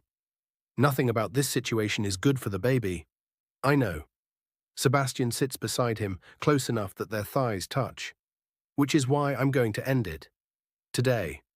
While we're here and Marcus doesn't know where we are, I'm going to call in every favor I have. pressure every contact, and make him understand that touching you again means his complete destruction. How? By giving him what he wanted in the first place. Sebastian's smile is sharp. Brooklyn, all of it. But with conditions that will strangle him slowly enough that he won't realize he's dying until it's too late. The words hang between them like prophecy. That's your plan? Renzo asks. Just give up your territory? I'm giving up territory I don't need anymore to protect something I can't live without. Sebastian's hand covers Renzo's where it rests on his stomach. Brooklyn was always a liability. Too much attention, too many competing interests, not worth the headache. Marcus wants it. He can have it. Along with every enemy I've made there, every debt that comes due, every problem I've been managing for 10 years. You're setting a trap. I'm setting boundaries. Sebastian's thumb brushes over Renzo's knuckles, and teaching Marcus that winning sometimes looks like losing. The generator kicks on with a rumble that shakes the walls. Lights flicker, then hold steady. Heat starts pumping through vents that smell like they haven't worked in years. Slowly the lodge transforms from tomb to something almost livable. Renzo should feel better, should feel safe in this remote place where Marcus can't reach them, can't watch, can't threaten. But his Omega instincts are screaming that danger isn't outside anymore. It's inside. It's the secret Sebastian keeps, the violence in his past, the question of whether love can actually exist in a world built on blood and power. Tell me about Elena, Renzo says quietly. Sebastian goes rigid. Why? Because Marcus used her to scare me. Because you haven't talked about her even though she's clearly the reason you've been alone for 3 years. Because if we're doing this, if I'm really staying with you, I need to know what happened. The silence stretches so long, Renzo thinks Sebastian will refuse again. But then he stands, walks to the boarded window, stares at the cracks of light bleeding through. And Elena was 5 years younger than me, smart, funny, loyal to a fault. She worked in our shipping division, handling logistics, making sure cargo moved clean. Sebastian's voice is flat, reciting facts like they don't hurt. She figured out Marcus was skimming. Not much, 2–3%, but enough that over years it added up to millions. She brought me proof, said we needed to deal with him before he got bold enough to steal more. What did you do? I confronted him, told him to return the money and walk away or face consequences. He agreed, apologized, swore it was a mistake. Sebastian's hands curl into fists. 2 weeks later, Elena's car went off a bridge. Police ruled it an accident. Icy roads, poor visibility, driver error. But I knew. And I knew because Marcus sent flowers to the funeral with a card that said, "Sorry for your loss," in handwriting that matched the receipts Elena had collected. Renzo's stomach turns. He admitted it? Without admitting it, proof you can never use in court, just enough to make sure I understood. Sebastian turns, and his eyes are empty in a way that terrifies Renzo. I spent 3 years looking for evidence, for something that would let me destroy him legally. But Marcus is careful. He learned from my father, leave no traces, keep your hands clean, let other people take the fall. So I waited. And while I waited, he got bolder, collected allies, built his own power base. Until last night when he finally made a mistake. Threatening me. Threatening you in front of witnesses, breaking into your apartment with cameras watching. Calling you from a location we can trace. He's getting sloppy because he thinks I'm weak, that I've lost my edge. Sebastian crosses back to the couch, crouches in front of Renzo. He's wrong. I've just been waiting for him to give me a reason that everyone would accept. What reason? Hurting an innocent Omega, carrying an unborn child. Sebastian's hand covers Renzo's stomach. The families might overlook skimming. They might ignore territorial disputes. But harming someone who can't defend themselves, that's unforgivable. That gets you cut off, excommunicated, left to face your enemies alone. The calculation in Sebastian's voice makes Renzo's blood run cold. You're using me as bait. No, I'm using Marcus's mistake to protect you permanently. Sebastian's eyes are fierce now. All that emptiness replaced with something hot and dangerous. By tomorrow morning, every major player in this world will know what he did. They'll see the evidence, the broken door, the destroyed nursery, the phone calls. and they'll understand that Marcus crossed a line. After that, he's on his own. And if he doesn't care? If he comes after us anyway? Sebastian's smile is all teeth. Then I won't have to hold back anymore. Footsteps on the stairs interrupt them. Davis appears, carrying bags from the car. Generator's stable. Hot water should work in 20 minutes. I've set up motion sensors on all approaches. Anything bigger than a deer, we'll know about it. Good.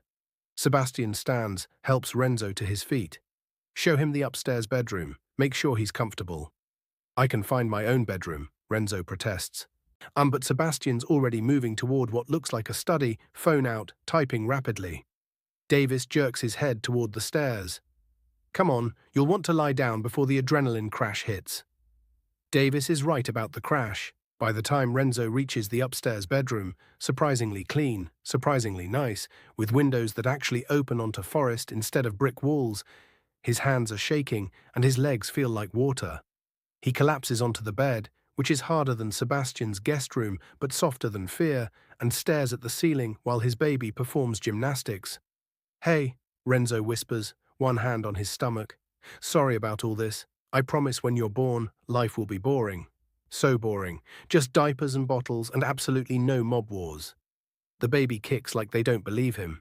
Renzo doesn't believe him either. He must sleep because the next thing he knows, it's dark outside and someone is knocking on the door.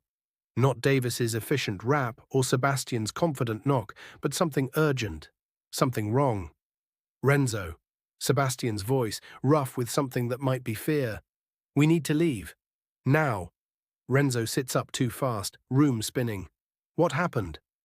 The door opens. Sebastian's silhouette fills the frame, backlit by hallway lights that shouldn't be red but are, flashing like an alarm.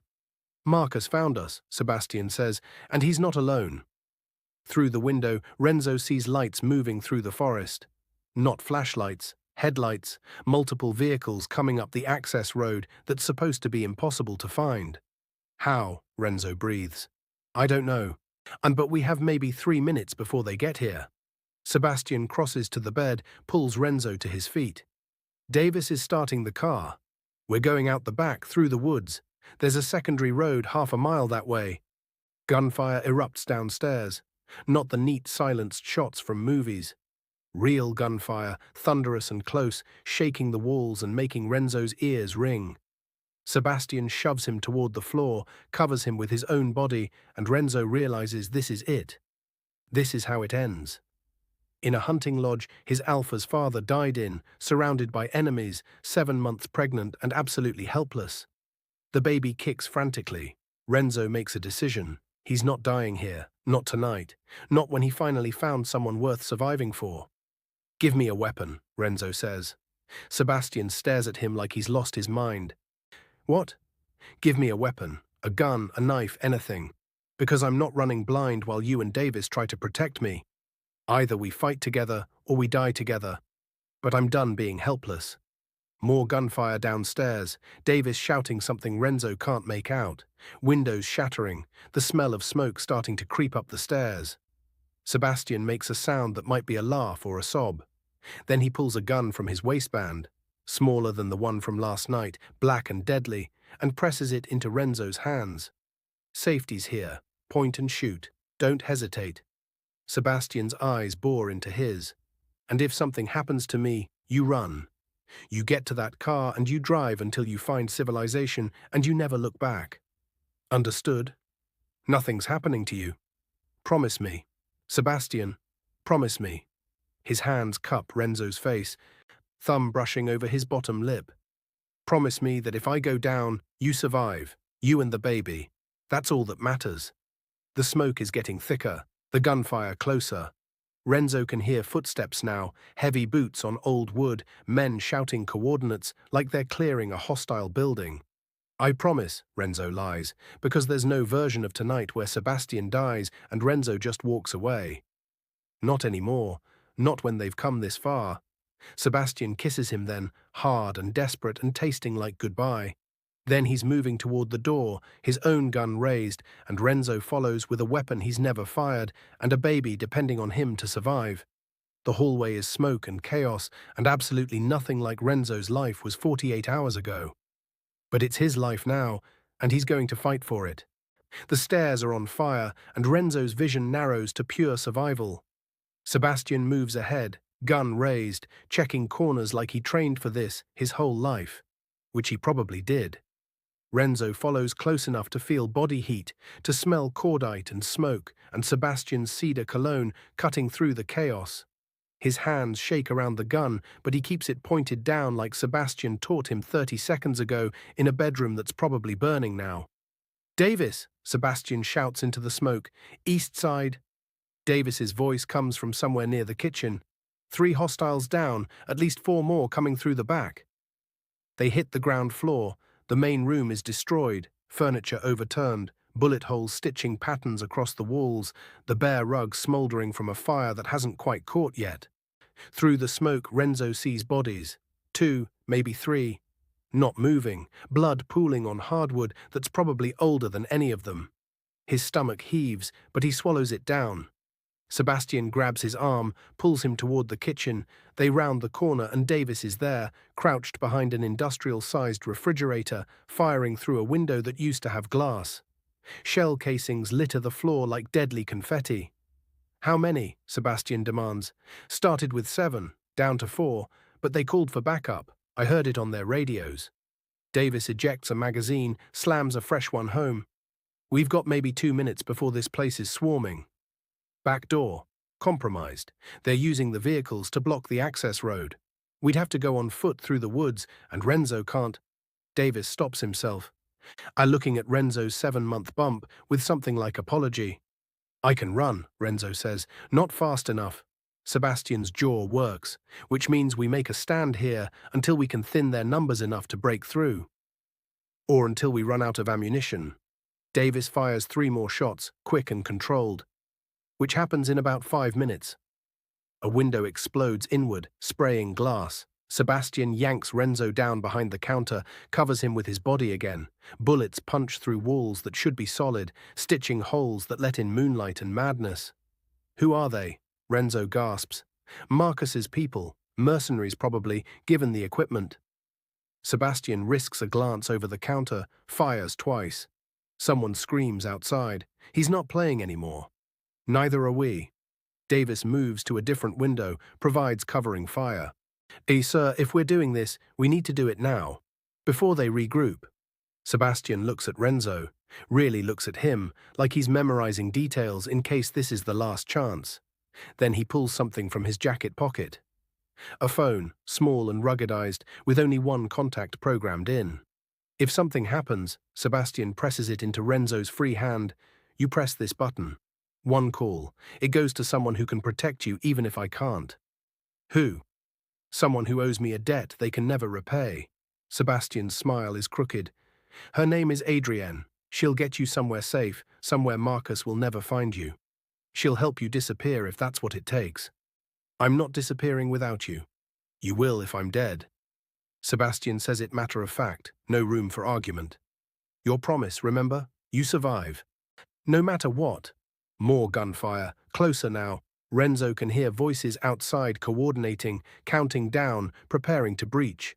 His Omega instincts are screaming at him to submit, to surrender, to make himself small and hope the alphas fighting around him sort it out. But that's not who he is anymore. That's not who he wants to be. Renzo checks the safety on his gun, off now, ready, and stands despite Sebastian's protests. Through the broken window, he sees shapes moving in the darkness, tactical gear and weapons that look military-grade. 4 men, like Davis said, spread out, professional. And behind them, standing beside an SUV, with his arms crossed like he's watching a show, Marcus. "There," Renzo points. Sebastian follows his gaze, sees Marcus, and everything about him changes. The careful control disappears. I replaced by something primal and terrifying. This is the man Marcus was afraid of 3 years ago. This is the Mafia King stripped of pretense. "Stay here," Sebastian growls. "Not a chance." But Sebastian's already moving, using the smoke for cover, heading toward the front door that's hanging off its hinges. Davis curses, follows, and Renzo has no choice but to trail after them both because separating now means dying alone. They burst through the door into cold night air that tastes like freedom and gunpowder. Sebastian fires twice, drops one of Marcus's men before the guy can turn around. Davis takes another clean headshot that proves why he's been Sebastian's right hand for 15 years. 2 left. Plus Marcus. The mercenaries recover fast, returning fire that forces Sebastian and Davis behind a vehicle. Renzo follows, crouches low, and his baby kicking like they want out of this situation immediately. "Marcus," Sebastian shouts over the gunfire, "just you and me, leave them out of it." The shooting stops. In the sudden silence, Renzo can hear his own heartbeat, can smell pine trees and blood and smoke billowing from the lodge that's definitely fully burning now. Marcus steps into view. He's not smiling anymore. "You really thought you could hide from me? In your dead father's lodge?" "I've known about this place since Elena told me 3 years ago." The name drops like a bomb. Sebastian goes completely still. "What?" "Your sister. Sweet Elena, who trusted me, who thought I was her friend. She told me everything. Where your father kept his secrets, where his money went, where he died alone like the coward he was." Marcus's voice carries across the clearing. I killed her in this driveway, made it look like an accident. And you never knew because you were too busy playing legitimate to actually investigate." Renzo watches Sebastian's face do something terrible. "You're lying," Sebastian says, but there's no conviction behind it. "Am I? Check the police report.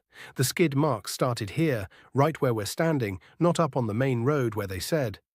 Elena didn't drive off that bridge. I pushed her." Marcus pulls out a phone, holds it up. "And I recorded it. Want to watch?" For a second, Renzo thinks Sebastian will break, will charge across the clearing and get himself killed in a rage-fueled suicide run. But instead, Sebastian does something unexpected. He laughs. "You kept evidence," Sebastian says, wonder in his voice. "For 3 years you kept evidence of a murder just so you could gloat about it." Marcus's smile falters. "What?" "Davis." Sebastian doesn't look away from Marcus. "You recording this?" "Every word," Davis confirms. "Audio and video, crystal clear." "Good. Make sure you send copies to every family head before sunrise. Let them hear Marcus confess to killing an innocent woman just to hurt me. Let them decide if that's the kind of man they want running Brooklyn." Sebastian's voice drops to something cold and deadly. "You played yourself, Marcus. Congratulations." Understanding crashes across Marcus's face, then rage. He reaches for his weapon, but Sebastian is faster, has always been faster. 3 shots, quick and controlled, and Marcus goes down clutching his shoulder. His remaining mercs open fire, but they're firing at shadows now. Eye at smoke and darkness, and 2 men who've spent 15 years learning to survive impossible odds. Davis takes one down, Sebastian gets the other. Within 30 seconds, the clearing is silent, except for Marcus whimpering on the ground and the crackle of flames consuming the lodge. Renzo emerges from behind the vehicle on shaking legs. The gun in his hand never fired. He didn't need it to. Just holding it made him feel less helpless, more like someone who could protect what mattered. Sebastian crosses to Marcus, stands over him. "Elena was worth 1,000 of you. So kill me." Marcus spits blood. "Prove you're still your father's son." "No." Sebastian holsters his weapon. "I'm going to let you live. Going to let the families know exactly who you are, what you did, why you'll never be trusted again. You'll spend the rest of your life watching over your shoulder, wondering when someone will decide you're worth more dead than alive." He turns away, dismissing Marcus like he's already a ghost. "The lodge," Renzo says quietly. "Let it burn." Sebastian doesn't look back. "It's where my father died, where Elena spent her last night before Marcus murdered her. I don't need it anymore." They walk to the car Davis has running, engine warm, escape route clear. Renzo climbs into the back seat, Sebastian beside him, and Davis pulls away from the burning lodge without a backward glance. Through the rear window, Renzo watches flames consume 3 years of secrets. Watches Marcus crawling toward his SUV, defeated and broken. Watches smoke rise into a sky full of stars that don't care about mob wars or Omega fear or Alpha vengeance. "It's over," Sebastian says, but it sounds like a question. "It's over," Renzo confirms. They drive in silence for an hour before Sebastian's phone rings. He answers, listens, then nods once. Thank you, Adrienne. He ends the call, turns to Renzo. The family's voted. Marcus is excommunicated. His territory, his assets, his connections, all gone. He's nothing now. And Brooklyn, being redistributed among people who won't try to kill you for existing. Sebastian's hand finds Renzo's. It's done. You're safe. The baby's safe. We can actually start planning a future instead of just surviving the present. The words wash over Renzo like a benediction. Safe, future, words he hasn't let himself think in 6 months, maybe longer. What happens now? Renzo asks. Now? Sebastian pulls him closer, careful of the bump between them. Now we go home. We rebuild your apartment into something better. We prepare for this baby who's going to be the most protected child in New York history. We figure out what normal looks like when your life has been anything but. And us? Us. Sebastian's thumb brushes over Renzo's knuckles. We take it slow. We date properly, without warehouse fights and death threats. We see if what we feel is real or just adrenaline and omega biology and two lonely people clinging to the first good thing they've found in years. What if it is real? Sebastian's smile is soft and genuine and nothing like the Mafia King. Then we get to find out what happens when an Omega carrying a miracle meets an Alpha who finally learned that protecting someone doesn't mean collecting them. The baby kicks, strong and insistent, reminding them both that time is running out before everything changes again. 3 months, Renzo says. We have 3 months to figure this out before the baby comes. Then we better not waste them. They drive into the dawn, leaving smoke and violence behind, heading toward a future that's uncertain but theirs to build. Renzo rests his head on Sebastian's shoulder, feels the Alpha's heartbeat steady against his cheek, and lets himself believe that maybe, just maybe, they survived the worst of it. That maybe choosing danger over loneliness was the right call after all. That maybe love can exist even in a world built on blood and power, as long as 2 people are brave enough to fight for it. The sun rises over Manhattan like a promise, and Renzo chooses to believe in promises again. Thank you for joining us on Renzo and Sebastian's journey.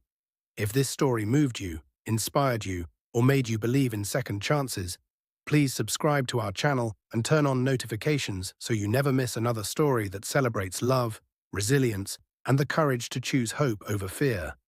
Share your thoughts in the comments below. Your words inspire us and others who need to hear that they're not alone. Until next time, keep believing in your own story. It's worth fighting for.